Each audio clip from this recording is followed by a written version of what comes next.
4775. Which of the following indications would a pilot see while approaching to land on a runway served by a 2-bar VASI? A. If on the glide path, the near bars will appear red and the far bars will appear white. B. If departing to the high side of the glide path, the tar bars will change from red to white. C. If on the glide path, both near bars and far bars will appear white.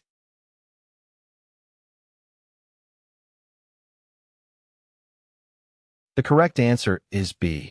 The pilot will see red over white when on the glide path using a 2-bar VASI, 4 light units depicted.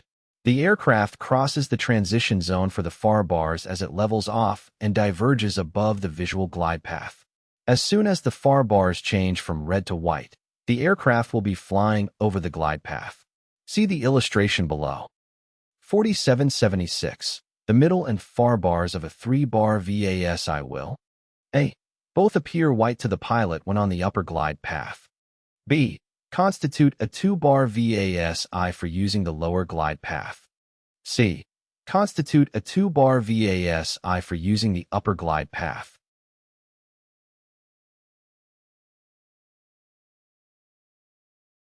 The correct answer is C. A 3-bar VASI, visual approach slope indicator, consists of 3 sets of lights: near, middle, and far bars. These lights provide visual guidance to the pilot for maintaining the correct glide path during approach and landing. The indications on a 3-bar VASI are as follows.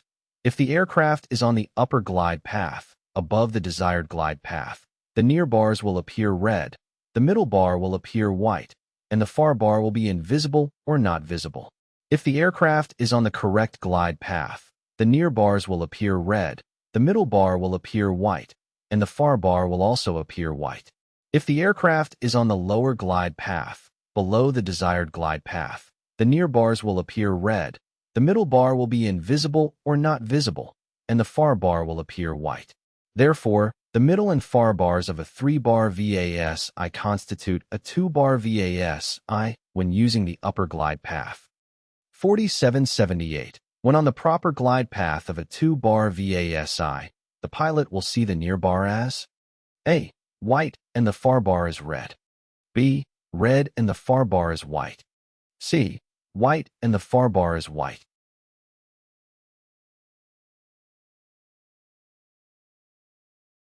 The correct answer is A. The pilot will see red over white when on the glide path using a 2-bar VASI, 4 light units depicted. The aircraft crosses the transition zone for the far bars as it levels off and diverges above the visual glide path. As soon as the far bars change from red to white, the aircraft will be flying over the glide path. See the illustration below.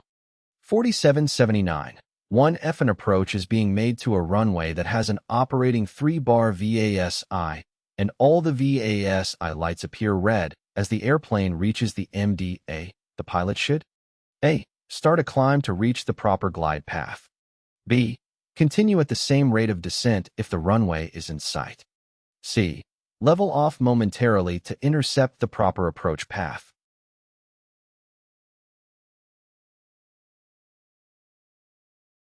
The correct answer is C. When conducting an approach to a runway with an operating 3-bar VASI, visual approach slope indicator, and all the VASI lights appear red as the airplane reaches the minimum descent altitude, MDA, the pilot should level off momentarily to intercept the proper approach path. The red indication on all VASI lights indicates that the aircraft is below the desired glide path. To correct this, the pilot should level off momentarily to establish a stabilized approach and then make the necessary adjustments to intercept the proper glide path. This allows the aircraft to descend gradually and intercept the glide path for a safe landing.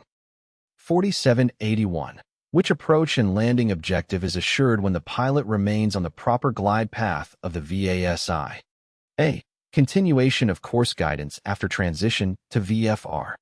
B. Safe obstruction clearance in the approach area. C.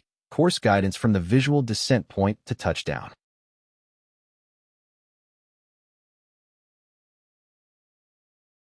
The correct answer is B. The VASI is a collection of lights placed in a specific pattern to offer visual descent guidance data when an aircraft approaches a runway. These lights can be seen for up to 20 miles at night and for 3 to 5 miles during the day.